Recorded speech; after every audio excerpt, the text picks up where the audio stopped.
Nous allons commencer cette nouvelle table ronde portant sur l'impact du vieillissement sur les transferts financiers. Donc, la problématique est assez simple. Nous avons deux problèmes face à face. D'un côté, une évolution démographique qui a été largement commentée jusqu'ici. Et simultanément, nous avons des ratés récents sur les marchés financiers en particulier, que ce soit la crise subprime ou le problème des dettes souveraines. Conséquence de ces deux phénomènes concomitants, nous avons simultanément une montée de la rétention patrimoniale, ce qui va être détaillé, et une montée de l'aversion au risque individuel, ce qui a été déjà évoqué. Donc nous avons un double problème en conséquence de ce conflit. D'une part, un conflit générationnel instantané, et deuxième niveau de problème, qui est plus un problème de long terme, mais qui pourrait être vu aussi comme un problème conflictuel générationnel, l'assèchement de l'investissement productif, qui est porteur de croissance ultérieure, et donc, en l'absence de croissance, qui poserait des problèmes aux générations suivantes. Donc, pour répondre à ces questions, je vais passer exclusivement la question à trois professeurs. Tout d'abord, Luc Arondel interviendra sur la fiscalité individuelle, précisément quelles incitations doit-on mettre en place. C'est vraiment le rôle de l'État. Deuxième volet, très économique comme démarche, nous parlerons de la demande, avec l'intervention du professeur Didier Follus, qui vous évoquera la réglementation prudentielle optimale et la stratégie des investisseurs de long terme. Et enfin, troisième volet, le volet offre, avec l'intervention du professeur Jérôme Glachan, qui nous évoquera le rôle de l'intermédiation financière et les actifs à proposer. Je passe donc la parole à Luc Arondel. Merci. Alors si on regarde les transferts intergénérationnels, ils peuvent être placés dans trois dimensions. Donc leur sens, l'origine et la nature. Le sens, les transferts intergénérationnels peuvent être ascendants, donc ils vont des enfants vers les parents, ou bien descendants, ils vont des parents vers les enfants. L'origine, ils peuvent venir de l'État ou de la famille publique versus privée. Et ensuite, la dernière dimension, c'est la nature, donc ils peuvent être soit matériels, soit en nature. Et moi, comme je suis un homme d'argent, je vais m'intéresser uniquement aux transferts matériels. Alors, si on place les transferts intergénérationnels dans les deux autres dimensions, on va faire le constat suivant. C'est-à-dire que les transferts intergénérationnels publics, majoritairement, montent les générations, c'est-à-dire qu'ils vont dans le sens ascendant, et les transferts intergénérationnels privés descendent majoritairement les générations, c'est-à-dire qu'ils vont des parents vers les enfants. Rien de nouveau sous la lune. Donc le premier transparent, alors pour simplifier, pour vous fournir quelques mesures quantitatives, on va donc définir deux générations de la manière suivante. Donc les plus de 60 ans d'un côté, donc on va les appeler les vieux ou les moins jeunes, politiquement correct, comme dirait Daniel. Et puis de l'autre, les moins de 60 ans, c'est-à-dire les jeunes ou les moins vieux. Donc quantitativement, les premiers représentent 20% de la population, donc les vieux, comme dirait Guichard, et de l'autre côté, 80% chez les plus jeunes. Voilà un petit peu la mesure quantitative. Bon, on l'a déjà dit ce matin. Alors si on regarde les transferts intergénérationnels publics, eh bien les premiers, c'est-à-dire les vieux, entre guillemets, reçoivent l'équivalent de 20 points de PIB de transfert intergénérationnel, et les seconds, les plus jeunes, les seconds 17 points de PIB. Le problème, je ne sais pas si c'en est un, mais les moins de 60 ans sont 4 fois moins nombreux. Donc si on prend un exemple, par exemple, les pensions de retraite représentent 2 fois les dépenses d'éducation. Donc c'est pour ça qu'on est amené à dire que les transferts intergénérationnels publics montent les générations. Alors quel va être l'impact du vieillissement? Vous allez un peu trop vite. Ça c'est pas sympa, c'est comme dans un polar, on vous donne la solution avant de lire le truc. Alors quelle est la conséquence du vieillissement de la population? Eh bien, ça va se traduire par le fait, on l'a déjà dit ce matin, que donc, voilà, la part des 60 ans représentait donc 6% de la population en 1960, et en 2050 représenteront 32%. 32%. Donc ça veut dire que si on maintient le partage actuel, les transferts intergénérationnels publics ascendants représenteront 32 points de PIB en 2050, ce qui sans doute est, si on fait une règle de 3, ce qui sans doute est difficilement soutenable. Alors je vais parler maintenant des transferts intergénérationnels privés. Donc, comme je disais tout à l'heure, ces transferts donc, descendent des générations. Alors qu'est-ce qu'on entend par transfert privé? C'est les aides, la donation et l'héritage. Et ces transferts représentent à peu près de l'ordre de 7 à 10 points de PIB. Ce qu'il faut noter, c'est qu'ils sont en forte augmentation depuis les années 80. Je vous rappelle qu'une succession sur 2 était déclarée aux impôts en 1984. Aujourd'hui, on en est à 2 sur 3. Si on regarde donc le montant, c'est-à-dire entre 2000 et 2006, la succession moyenne a augmenté de 75%, hein, donc 100 000 euros en 2000, 175 000 en 2006. Donc ça s'explique essentiellement par la hausse des prix de l'immobilier, mais également par le fait que les taux d'épargne, que les familles françaises sont relativement épargnantes, puisque le taux d'épargne en France, c'est de l'ordre, depuis plus de 15 ans, est de l'ordre de 15%. Alors, quelle est la conséquence du vieillissement? Donc, on a parlé d'allongement de l'espérance de vie. Donc, cet allongement de l'espérance de vie a eu pour conséquence que l'on hérite de plus en plus tard, hein, 42 ans en 84, 50 ans aujourd'hui. Donc, on hérite à un âge où l'on se soucie déjà plus de sa retraite que l'on ne s'installe dans la vie. C'est-à-dire quand on a moins de projets. Je vous rappelle que John Lennon disait « La vie, c'est le truc qui passe pendant qu'on perd son temps à multiplier les projets ». Donc si l'on regarde les transferts intervivos, notamment les donations, on constate qu'ils ont fortement augmenté durant les années 90, avant de diminuer fortement depuis le début des années 2000. Donc ces transferts, donc ce qu'on appelle les transferts intervivos, ces transferts du vivant, donc ont en partie compensé les héritages tardifs, puisque l'âge moyen des donateurs est passé de 39 ans en 84 aux environs de 37 en 2000. Alors pourquoi? Parce qu'il faut dire que ces transferts, on va s'intéresser un petit peu à l'incitation, et notamment à l'incitation fiscale. Il faut dire que les transferts ont bénéficié d'avantages fiscaux conséquents, donc qui ont boosté un peu ce type de transfert. Il y avait une règle, donc en 1990, il y a une règle de 10 ans pour l'exonération des droits de succession sur les donations, donc il n'était plus rapporté la succession.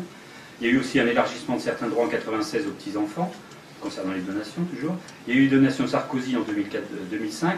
La loi TEPA de 2007 allait complètement dans le même sens, puisqu'on passait donc de la règle des 10 ans d'exonération à celle des 6 ans. Donc on pouvait donc donner tous les 6 ans sans que le montant donné soit rapporté à la succession. Et puis on a aussi augmenté de manière très conséquente les abattements, c'est-à-dire par héritier, on est passé de l'ordre de 50 000 euros à 160 000 euros aujourd'hui. Alors pour l'instant, on ne sait pas, hein, depuis cette loi TEPA, je ne peux pas vous dire si cette nouvelle fiscalité a permis d'accélérer la mobilité du patrimoine entre les générations, puisque de toute façon il y a un block-out des données statistiques des services fiscaux auxquels on n'a pas du tout accès pour l'instant. Alors la question c'est est-ce que pour réduire les inégalités... vous allez encore trop vite? Ah non, c'est bon. Est-ce que pour réduire les inégalités intergénérationnelles, il faut continuer à favoriser cette mobilité patrimoniale? Et comment peut-on faire, puisque donc les effets de la fiscalité semblent s'essouffler? Je vous rappelle, depuis 2000, je vous ai dit que le nombre de donations était en train de diminuer. Alors la première question qu'on peut se poser, c'est est-ce que c'est économiquement envisageable? Alors ça, c'est donc l'objet de ce transparent, hein, puisque si on regarde la distribution des patrimoines selon l'âge, donc là, c'est les patrimoines médians, donc je n'ai pas le temps pour vous donner un cours de statistiques, mais c'est des patrimoines médians relatifs, et on s'aperçoit que ces patrimoines médians relatifs sont de 40 à 50% supérieurs pour la classe d'âge des 50 à 70 ans. Donc effectivement, le patrimoine, il est chez les plus âgés. Alors, est-ce correct politiquement? Donc là, finalement, depuis le temps que vous le voyez, vous passez. Donc oui, puisque ça correspond au programme du candidat Sarkozy en 2002, donc, je vous laisse lire ces deux affirmations qui sont un petit peu contradictoires, puisqu'on ne peut pas forcément laisser à l'individu faire ce qu'il veut au niveau de sa succession sans pouvoir l'inciter à donner plus rapidement. Troisième chose, est-ce que c'est efficace économiquement? Donc la question, c'est de savoir si ces transferts sont utiles à leurs bénéficiaires et qu'ils ne soient pas contre-productifs. Donc c'est ce qu'on appelle en économie l'effet Carnegie, hein, qui dans la bouche de Warren Buffett s'exprime ainsi: une personne très riche doit laisser suffisamment à ses enfants pour qu'ils fassent ce qu'ils veulent, mais pas assez pour qu'ils ne fassent rien. Donc je vais donner deux exemples sur les données de l'INSEE. Donc je vais m'intéresser, donc on a déjà parlé de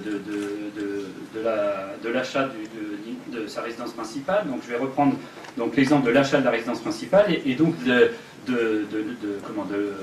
l'influence des donations sur l'achat de la résidence principale, pour celles qui sont non méritées, et puis la création d'entreprises. Donc je vais vous demander de passer le transparent suivant. Donc si on regarde l'achat de la résidence principale, donc en moyenne, donc, bon, c'est des choses qui sont, c'est économétrique, c'est des choses pour lesquelles on tient compte de toutes les autres dimensions. Il n'y a pas uniquement celle des transferts intergénérationnels. Donc en moyenne, on a à peu près une probabilité d'acheter sa résidence principale qui est de l'ordre de 58%. Si on regarde cette probabilité, si on calcule cette probabilité, donc je vous égale d'ailleurs, chez les donataires, on atteint donc un chiffre de 69%, et chez les non-donataires, c'est 54%. Vous voyez qu'il y a un effet qui n'est pas négligeable. Et notamment, l'effet est plus important sur les donations que sur l'héritage. Deuxième exemple, donc ça concerne la création ou la reprise d'entreprise, donc non familiale. Donc c'est des choses qui sont soit créées, soit on reprend une entreprise à l'extérieur de la famille. Donc en moyenne, donc la probabilité, bon, en tenant compte de toutes les caractéristiques des individus et des ménages, on arrive à 7% en moyenne. Et si on regarde donc chez les donataires, cette probabilité est de l'ordre de 9%, et chez les non-donataires, est de l'ordre de 6,5%. Donc il faut quand même noter, alors c'est vrai que c'est un effet, donc qui n'est pas négligeable, il faut quand même noter que cet effet est moins fort que l'origine sociale. Hein, donc quand on est fils d'indépendant, évidemment on a plus de chances de créer ou de reprendre une entreprise, ou même le diplôme, où là aussi on a un effet plus important que les transferts intergénérationnels. Donc la proposition, c'est défini qu'on a fait avec dans une étude, dans les travaux qu'on a fait avec André Masson, c'est donc que pour réduire les inégalités intergénérationnelles, puisque donc, ça semble marcher, il faut taxer donc plus fortement les héritages pour inciter les parents à donner de leur vivant. Alors dans le contexte actuel, j'ai lu récemment qu'on est en train de vouloir revenir sur la fiscalité des successions, et on veut revenir en arrière, c'est-à-dire qu'on veut ramener donc l'abattement qu'on a amené à 60 000 €, on veut le ramener à 50 000 €. Donc la proposition que l'on fait, nous, c'est que eh bien, si on veut donc inciter à la mobilité du patrimoine, il faudrait mieux, donc on peut revenir sur l'abattement sur les héritages, mais il ne faudrait pas revenir sur l'abattement concernant les donations. Alors juste un petit bémol pour terminer, hein, il ne faut pas oublier que cette pratique de la donation intergénérationnelle, elle est quand même très peu diffusée. Il y a de l'ordre de peu près de 10 à 15% des gens qui font des transferts intergénérationnels par l'intermédiaire de donations, je ne parle pas des aides. Et donc ça se fait surtout chez les plus aisés. Donc effectivement, il y a des inégalités intergénérationnelles, mais il faut tenir compte aussi des autres inégalités qui sont intragénérationnelles. Voilà, j'ai terminé. Bien. Merci Luc. Je vais passer très rapidement la parole au professeur Felus. Merci Monsieur le Président de session, chers collègues. Donc j'ai appris entre-temps qu'il fallait faire encore plus court que prévu. Ça va être extrêmement rapide. Je vais pour ma part vous parler des investisseurs de long terme et de deux ou trois problématiques qui caractérisent leur comportement d'investissement. Donc dans un premier temps et en 2 minutes à peu près, on va regarder qui sont ces investisseurs de long terme et ensuite pointer 2-3 de leurs contraintes assez typiques, assez traditionnelles désormais. D'abord, qui sont ces investisseurs de long terme? Si on prend des données type celles qui sont ici, alors le tableau est un peu condensé, Banque Centrale Européenne publié il y a très peu de temps, hein, portant sur des données au début de l'été 2011, on peut observer les avoirs d'un côté et puis les engagements des différents secteurs institutionnels, des différents agents économiques, les ménages, les entreprises, les secteurs financiers, on va dire l'État, les entités publiques et puis le reste du monde.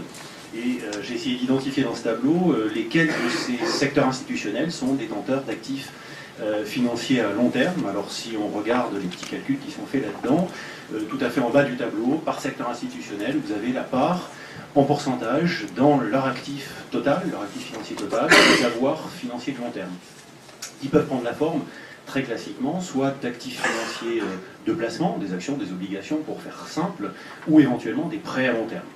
Alors si on regarde qui sont les détenteurs d'actifs financiers, actions, obligations à long terme, on va identifier clairement les ménages, les investisseurs institutionnels de type assureurs, fonds de pension, très clairement, qui sont en tête de cortège, et puis ensuite on a d'autres secteurs institutionnels qui viennent un petit peu derrière.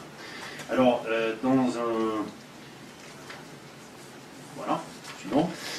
Alors on peut s'interroger pour savoir effectivement qu'est-ce qui serait opportun de mettre dans un portefeuille quand on a des horizons de placement qui sont extrêmement longs en soi, ce qui est typiquement le cas effectivement des ménages, des fonds de pension, des assureurs, notamment des assureurs vie. Et si on regarde le comportement des actifs financiers sur une durée très longue, ici vous avez 110 ans de données, on peut voir que, sur données américaines ici, mettre $1 en 1900 dans des actions, ça donne une valeur bien plus grande aujourd'hui. hein, ça va jusqu'à du 21 000 et quelques dollars, donc ça fait du 9,5% par an de rentabilité actuarielle, alors que si on a fait la même chose en 1900 dans des bons du Trésor américain, donc des obligations court terme émises par l'État américain, on a à peu près 3 dollars aujourd'hui, ce qui fait à peu près 1% par an. Donc vu comme ça, on a envie de dire il faut mettre son cash dans des actions quand on a un horizon de détention long. C'est peut-être pas tout à fait aussi simple, parce que quand on regarde quelques analyses qui sont faites également sur du long terme, ici sur une étude de Garnier-Tesma, on voit que quand on met son cash dans des actions, il y a des époques parfois longues, 10, 20, 30 ans, 40 ans, pendant lesquelles la performance n'est pas celle qu'on attend a priori, et donc on peut s'interroger pour savoir si un investisseur de long terme, que ce soit un ménage ou un institutionnel professionnel, est-ce que cette institution ou ce ménage peut attendre éventuellement 30 ans pour avoir ne serait-ce qu'une rentabilité positive sur son épargne. Ça pose évidemment une question que la théorie analyse depuis déjà un certain temps à travers toute une série de papiers de recherche et d'études. Donc une conclusion assez devenue récemment, disons, traditionnelle, c'est de dire que le risque relatif des actions est finalement bien moins élevé que ce qu'on pourrait croire a priori. Autrement dit, il y aurait un effet de retour à la moyenne. Autrement dit, les actions, malgré des époques parfois assez longues, au cours desquelles il faut attendre la rentabilité, rejoindraient leur tendance de long terme à la progression. Bon, quelque chose comme ça. Ce qui ne serait pas le cas des obligations. Et donc, il y a des préconisations de portefeuille subséquentes qui sont que plus l'horizon de détention du portefeuille est long, plus il faudrait accroître la part des actions et ensuite, tout doucement, la faire diminuer au fur et à mesure qu'on approche de l'époque supposée de la récupération du capital. Bon, des analyses de type Aglietta par exemple et quelques autres. Alors si on regarde ce qu'il y a dans les portefeuilles des institutionnels, on peut trouver effectivement des actifs de classe assez traditionnelle, actions, obligations, actifs monétaires, hein, c'est l'essentiel des portefeuilles. Et si on fait une petite comparaison très rapide entre les portefeuilles des fonds de pension d'un côté, c'est le graphique qui est à gauche, d'après une étude Mercer, et puis les assureurs, et notamment les assureurs vie, du côté droit dans le camembert, on trouve que la répartition n'est pas exactement la même. En gros, dans les fonds de pension, vous avez un actif qui est un peu plus largement investi en actions que celui des assureurs vie.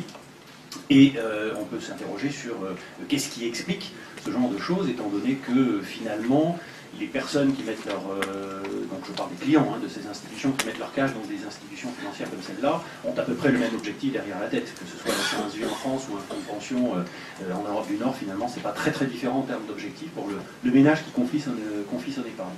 Alors l'idée, c'est d'essayer d'identifier un certain nombre de biais, la littérature le fait, alors on parle de biais domestiques, c'est pas mon sujet ici, mais ça peut être un sujet de débat. On parle de biais réglementaires, donc je vais en dire un mot très très rapidement en une minute, et puis il y a un biais, on va dire, plus récemment apparu, c'est la pénurie des actifs financiers dits sûrs, qui est également un problème. Alors sur la notion de biais prudentiel, juste un cas concret, un exemple ici, comme beaucoup de gens dans la salle doivent le savoir, il existe des normes prudentielles qui affectent les banques et les assureurs pour l'essentiel, peu ou pas tellement les fonds de pension. Et à titre d'exemple, si on fait un petit focus très rapide sur le fameux Solvabilité 2 qui va être mis en œuvre sur les comptes des assureurs à partir des publications qui sont datées du 31/12/2012, en principe, sauf changement d'ici là, on devrait avoir une quantité de fonds propres dans les comptes des assureurs à partir de cet horizon qui s'accroît très très fortement en fonction de la détention des actifs supposés être les plus rémunérateurs, ceux qui sont le plus dans le sens de l'intérêt social de l'épargne, j'accélère Monsieur le Président, et on aurait là une identité avérée a priori d'un biais prudentiel. Donc décourager l'investissement dans les actifs supposés être les plus rentables à long terme. Un deuxième élément, qui est quelque chose de plus récemment apparu dans l'horizon des portefeuilles, dans l'univers de la décision des gérants de portefeuille, c'est quand on veut mettre dans un portefeuille un actif qui est supposé être sans risque ou faiblement risqué ou très sûr, autrement dit on va être sûr de récupérer son cash, on a aujourd'hui un problème assez sérieux, c'est qu'il est de plus en plus difficile d'identifier ces actifs, de savoir s'ils existent sur la planète en quantité suffisante. Et vous avez une petite illustration ici de l'écart des spreads souverains en Europe récent. Ce qui veut dire clairement que le niveau de confiance dans ces actifs est devenu extrêmement dispersé aujourd'hui, alors qu'il y a un petit nombre d'années encore, 2006-2007, il était très convergent. Donc ça pose vraiment cette question de confiance.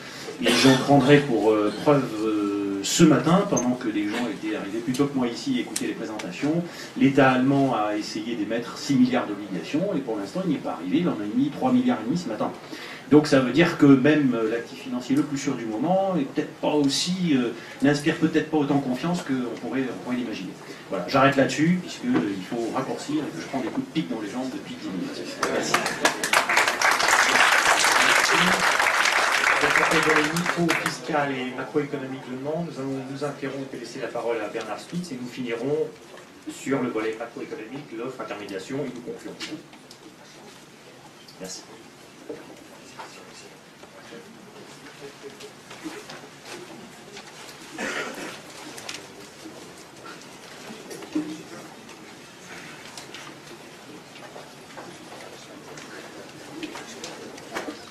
Bonjour à tous. Écoutez, c'est très dangereux de prendre la parole à 1h-3, ou surtout quand on est à quelques mètres de la cafétéria, et donc quelques remarques brèves.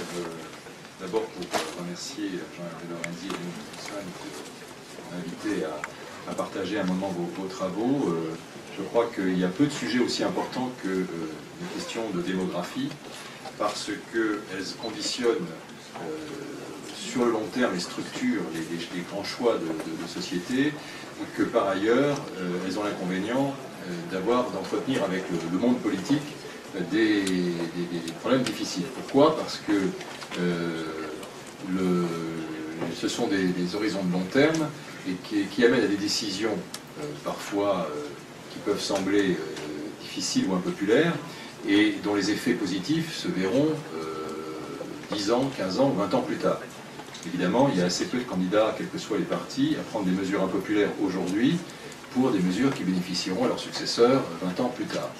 Alors ceci explique pourquoi les transitions démographiques sont souvent accompagnées de choix économiques qui sont assez orthogonaux à leur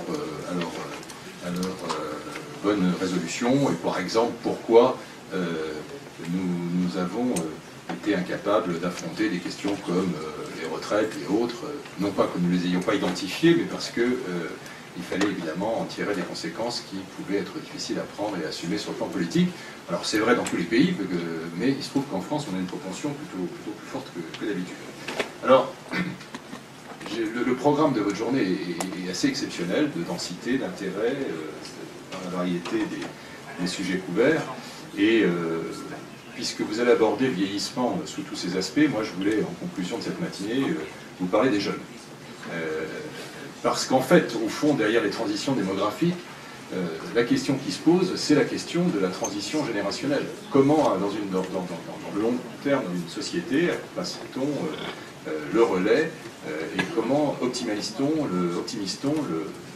la séquence économique, sachant que les jeunes d'aujourd'hui, évidemment, sont les seniors de demain, et nous sommes tous là pour en témoigner. Le vieillissement, nous n'avons pas bien su gérer l'économie de l'endettement, et maintenant nous allons devoir gérer un truc tout à fait nouveau que nous n'avons jamais fait, qui s'appelle l'économie du désendettement, et qui est quelque chose d'assez violent, d'assez difficile, et pour lequel personne n'a voté, accessoirement, mais qui est en train de s'imposer partout. Alors, je n'aurai pas le temps de développer sur ce thème, mais il en va de même du vieillissement. Est-ce que nous avons su gérer le vieillissement? Je ne crois pas. Il est quand même temps de voir que c'est ça l'enjeu non seulement de la cohésion de notre système, notre contrat social, mais aussi d'une croissance économique assurée. La jeunesse d'aujourd'hui, vous savez qu'on parle souvent de génération dorée pour parler de la génération assez présente dans cette salle, qui a profité des 30 Glorieuses et qui ensuite a bénéficié du plus haut niveau de protection atteint dans ce pays ever. Pour la jeunesse, ce n'est pas d'une jeunesse dorée qu'il faut parler, c'est une jeunesse plombée par la dette, plombée par les déficits de nos différents systèmes, plombée par notre incapacité à adapter nos économies et nos systèmes de protection sociale en général à la nouvelle donne démographique. Donc, ce qui fait qu'aujourd'hui, je pense que vous avez l'occasion, et vous aurez encore l'occasion cet après-midi de le voir, les transferts de patrimoine se sont faits au profit des seniors, et les seniors ont bénéficié très largement de cette situation, Et vous le savez tous, les chiffres d'extrême pauvreté montrent qu'on a eu une inversion complète depuis les années 70. Avant, il y avait le phénomène de la pauvreté, et la grande pauvreté était un phénomène de seniors, de personnes âgées. Aujourd'hui, c'est un phénomène qui frappe la jeunesse. Et d'ailleurs, il suffit de voir la tête des SDF dans le métro, vous verrez, ils ont toujours 10 ans de moins que la tête qu'ils ont l'air d'avoir.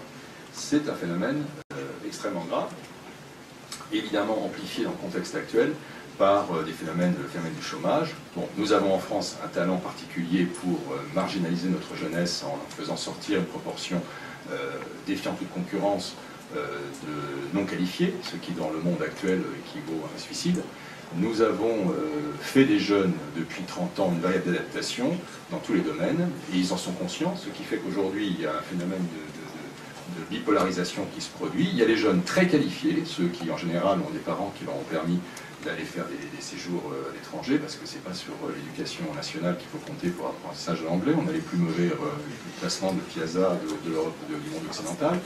Mais ces jeunes, on a une frange minoritaire de jeunes ultra qualifiés, ultra compétents, ultra mondialisés, ultra globalisés, et qui se demandent vraiment pourquoi ils resteraient dans ce pays si c'est pour être surtaxés et devoir payer l'autre. Et puis on a une frange très considérable de jeunes qui ne sont pas qualifiés et qui sont le drame social de demain.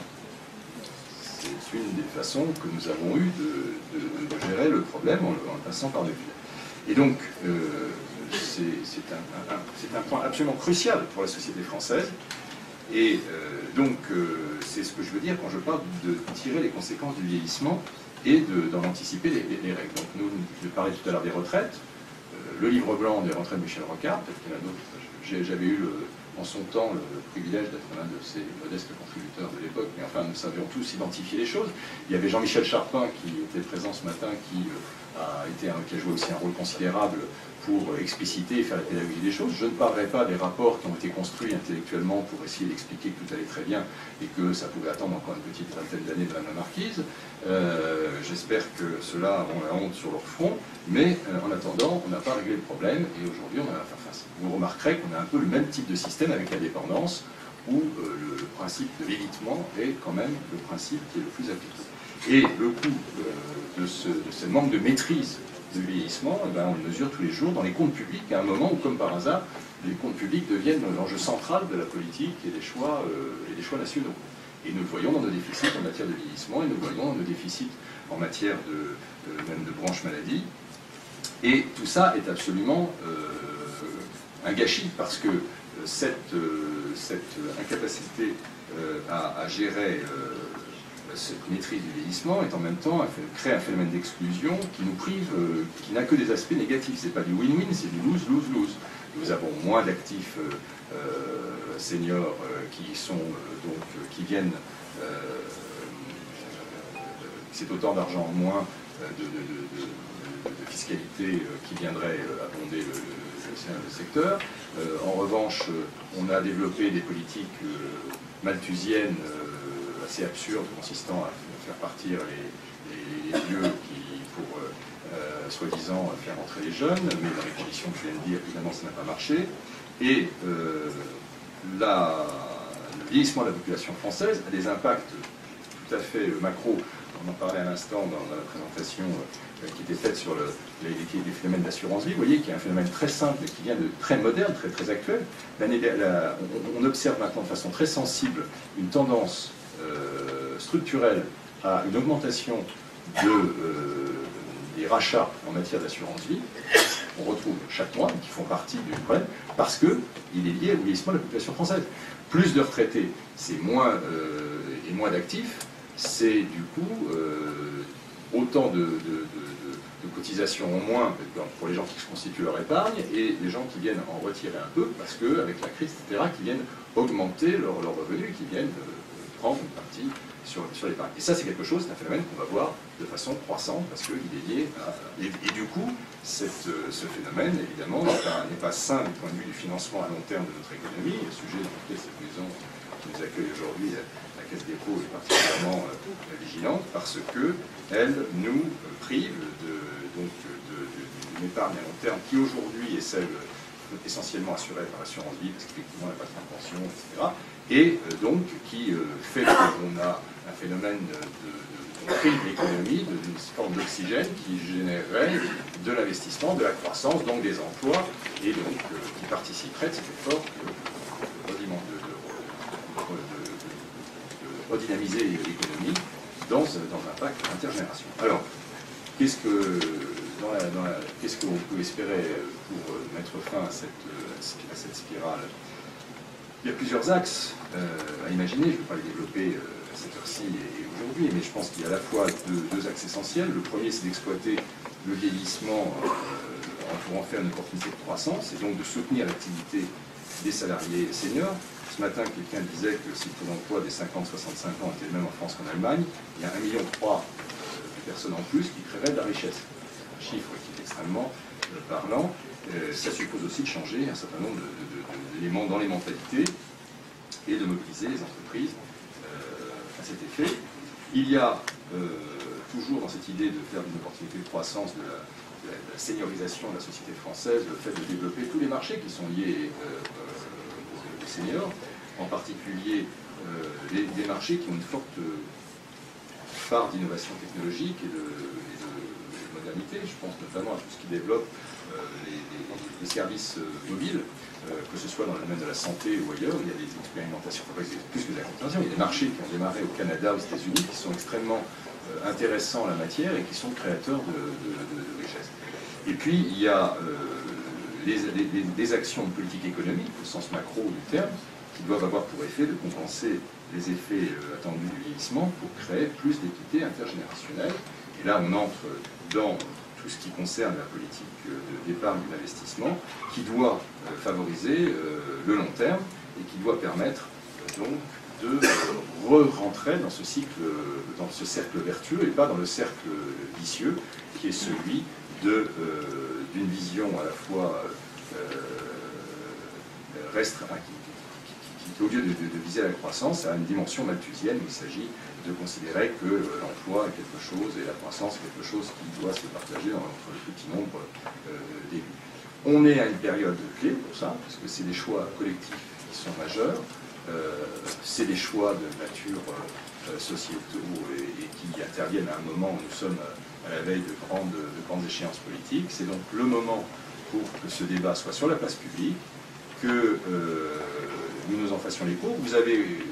Nous avons, avec la crise de l'Europe, avec la crise de la dette souveraine, avec le débat sur la fiscalité qui s'est lancé, c'est quand même la première fois qu'une campagne présidentielle est amorcée avec un grand débat sur la fiscalité. Donc je veux dire, ces sujets-là sont au cœur du débat public.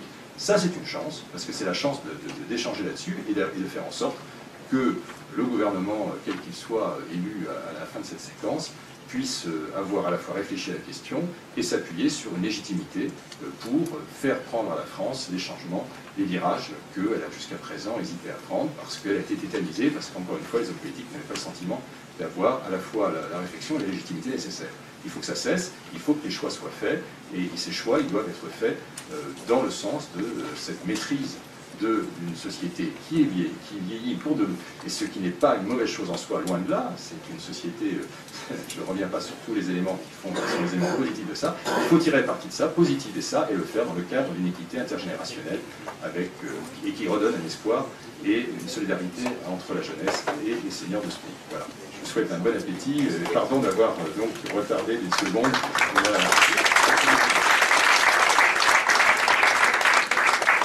Monsieur le Président, merci de votre éclairage et de votre temps, denrée aussi précieuse que notre jeunesse.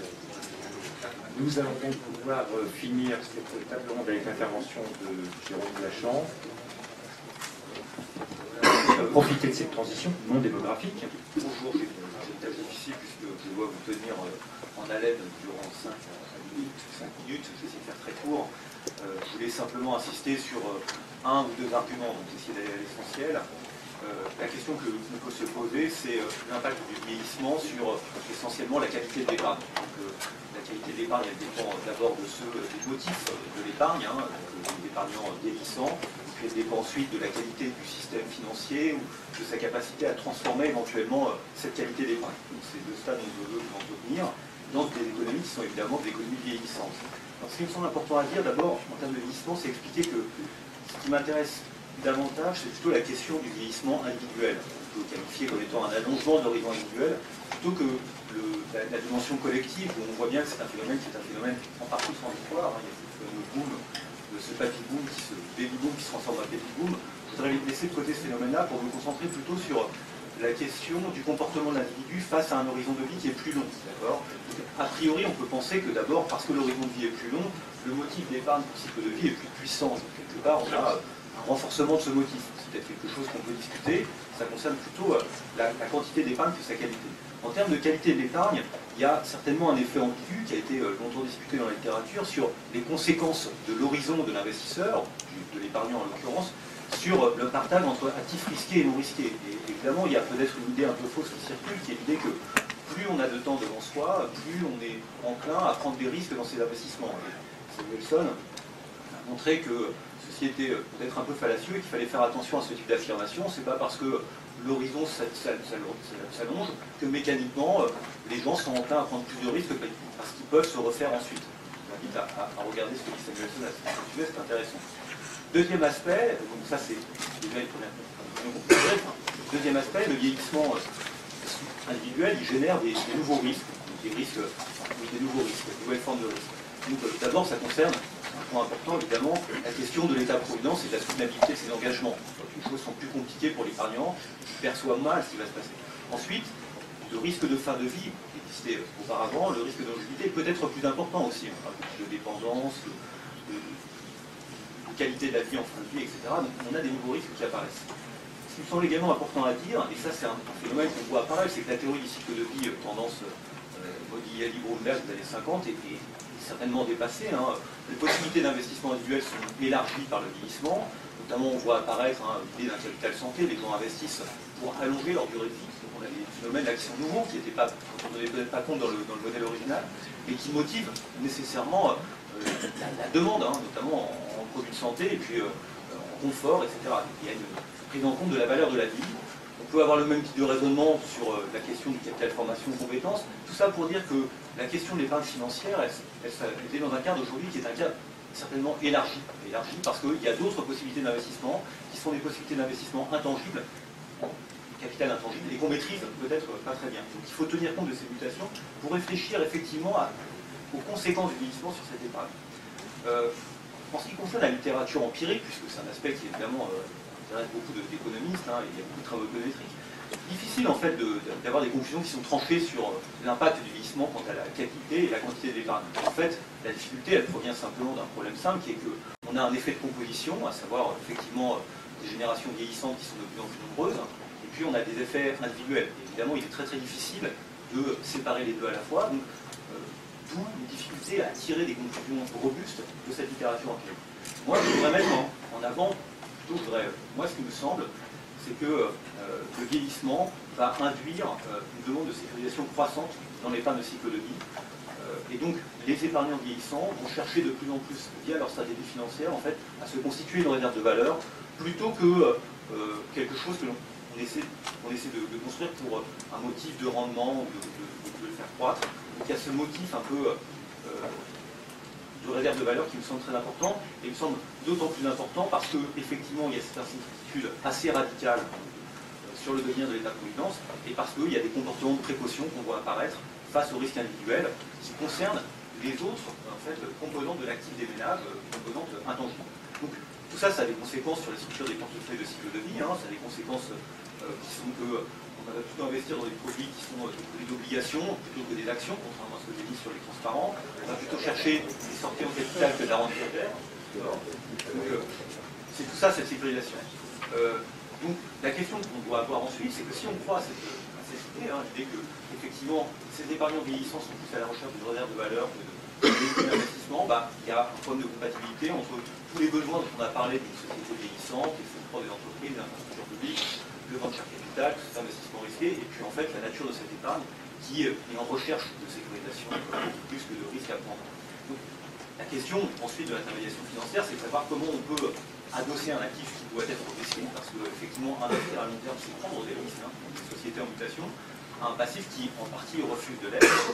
Et ça, c'est la question des investisseurs de long terme, avec trois catégories. Et ces trois catégories, bon, je vais essayer de regrouper ça, assurance vie, fonds de pension, fonds de réserve, hein, si on regarde un peu les choses, la question est de savoir si ces intermédiaires financiers sont en capacité d'amortir en quelque sorte la soif des épargnants pour ces actifs sécurisés, ou au contraire, est-ce qu'elle fait des choses, est-ce qu'elle peut modifier la qualité de cette épargne? On peut essayer de catégoriser les différentes formes d'épargne et d'intermédiation. Si on parle de l'épargne de retraite individuelle, évidemment c'est quelque chose qui par nature ne cherche pas forcément à amortir, au contraire, on a un strict adossement de l'actif au passif, et on a peu de mutualisation des risques. De ce point de vue-là, on peut effectivement être inquiet, enfin pas inquiet, mais se poser des questions sur le développement de ce type de produits. Bon, on sait qu'en France c'est assez peu développé, mais là on a un vrai problème, c'est-à-dire que l'intermédiation financière ne remplit plus son rôle. À un niveau un peu plus élevé de transformation, on a l'assurance vie, on a un adossement de l'actif au passif, un adossement qui est contraint, donc on a une garantie d'engagement, mais on sait bien, on a discuté qu'on a des régulations prudentielles qui se mettent entre les deux. Donc on a aussi une possibilité de transformation qui est de plus en plus limitée, notamment par ces régulations prudentielles, et qui fait que massivement on peut penser que la stratégie d'investissement des compagnies d'assurance vie, qui est déjà très tournée vers les obligations, cette stratégie va se renforcer. Alors, on voit bien là aussi qu'on a une difficulté, c'est que quelque part, on n'a pas de transformation de la qualité des épargnes. Dernier point, une espèce en voie de disparition, des fonds de pension defined benefits à l'ancienne mode, peut éventuellement parvenir à faire cette fameuse transformation. Comment ils réussissent à le faire? En restreignant les sorties, hein, d'accord, en ayant un passif. Le passif, c'est l'engagement que vous avez par rapport à vos ayants droit qui était relativement stable de ce point de vue-là, pas de possibilité de sortie, contrairement à l'assurance vie.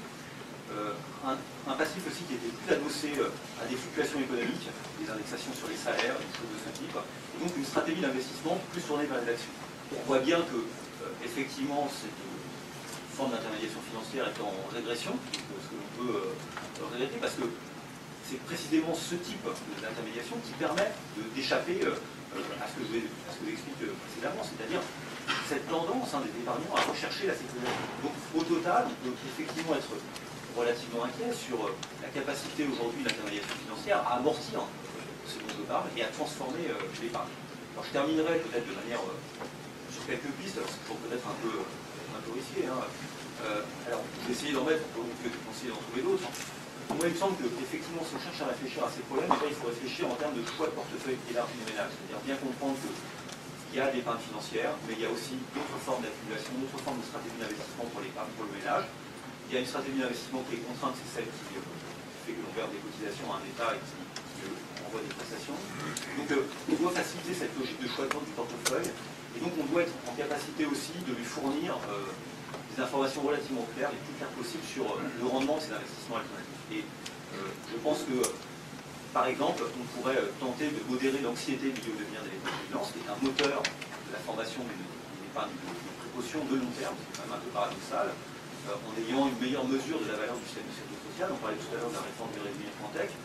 Bon, être en capacité d'avoir une logique aussi d'actif et de passif et de mesure de la valeur du système de sécurité sociale, comme le temps de le faire certains économistes aux États-Unis, je pense qu'on est à beaucoup aux États-Unis, on essaie de mesurer la véritable valeur de la richesse de sécurité sociale possédée par chacun des individus, à la fois dans une dimension collective mais aussi individuelle. C'est quelque chose qui est intéressant parce que ça permet d'éclairer en quelque sorte les choix d'investissement. Ça permet aussi de bien comprendre la distinction qu'il y a entre répartition et capitalisation et le rendement auquel l'individu est exposé. Tout à l'heure, encore une fois, dans la réforme du régime français, on voit bien qu'on a une réserve d'un côté, et qu'on a des cotisations, on a un mix entre répartition et capitalisation. C'est un système qui est intéressant. Deuxième point, développer des systèmes d'épargne collective, favorisant le partage de l'organisation nationale des risques. On pourrait penser que ces systèmes d'épargne collective, l'assurance vie répond en partie à cette définition, mais certainement pas suffisamment. En France, on a abandonné le fonds de réserve des retraites, puisque le liquide à l'horizon 2009-2022 pour alimenter le disparité vieillesse. Il est peut-être intéressant de réfléchir à ce type de relance. Et puis, de la même manière aussi, il faut tenter de, au niveau de l'assurance vie, renforcer l'engagement des assurés dans les contrats d'assurance vie, avec peut-être moins de possibilités de rachat pour que les assurances vie puissent avoir un passif plus stable et éventuellement des stratégies d'investissement qui puissent être plus tournées vers l'innovation, l'achat capital, des actions. Enfin, dernier point, il y a aussi une question qu'on doit avoir en termes d'ingénierie financière, c'est-à-dire que est-ce qu'on est en capacité de proposer des produits financiers qui soient plus sécurisés aux investisseurs, c'est des formes d'ingénierie financière. Est-ce qu'on peut inventer des systèmes de cautionnement public, donc partage public-privé, avec effectivement une partie du risque qui est pris en charge par le marché et l'autre qui est pris en charge par l'État, c'est-à-dire par les contribuables, il faut bien le dire. Donc là, je vous invite à relire l'article de Faro et Lynch sur ce sujet, parce que c'est un point qui est vraiment important pour repenser le partage des risques et justement amortir ce système.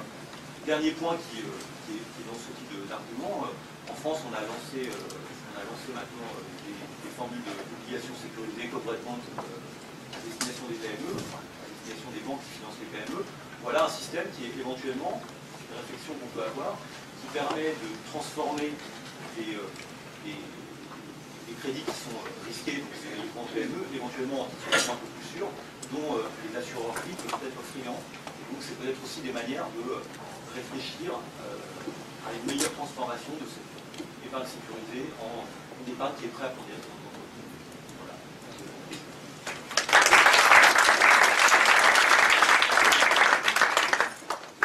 Bien, merci de votre intervention. Donc pour finir, pour conclure de façon très claire ramassée, les quelques enseignements opérationnels lourds de cette session sont les suivants.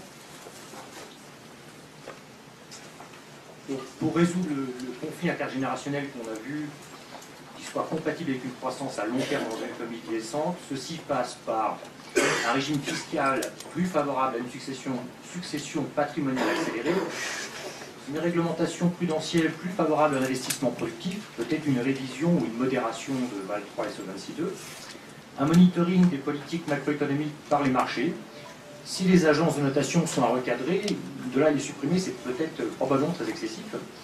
De nouveaux actifs sûrs à construire, c'est peut-être des paniers corporate, des actifs associés à des infrastructures, des titres privés avec cautionnement public, un engagement irrévocable sur le maintien de l'État-providence, et enfin une épargne collective avec un partage interrationnel des risques. Voilà, merci chers collègues, merci à l'auditeur pour votre patience. Si vous avez des questions, peut-être, mais je pense que votre estomac se rappelle à votre bon souvenir, donc bon appétit à tous.